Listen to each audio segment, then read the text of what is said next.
It actually takes a lot of discipline to be able to anticipate the various scenarios and to balance boiling the ocean and seeing yet another 15 scenarios and number crunching for those versus, making a call.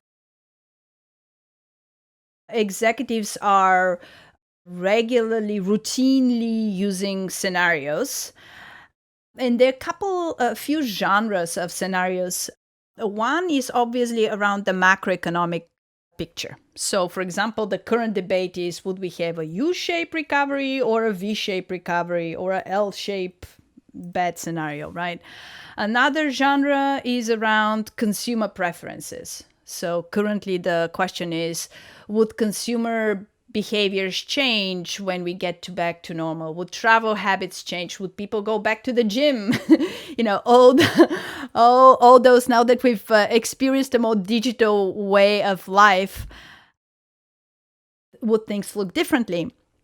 Another classic genre is competitor moves. So, for example, I've done a lot of pricing war games where you're trying to anticipate competitor moves on the various scenarios, and you work through what would be your best move if certain scenario occurs.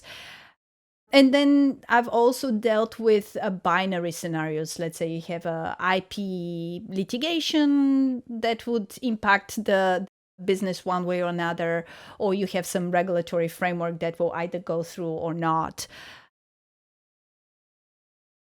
We shouldn't discount the value of thinking through future possibilities just because it's tricky to deal with financial models.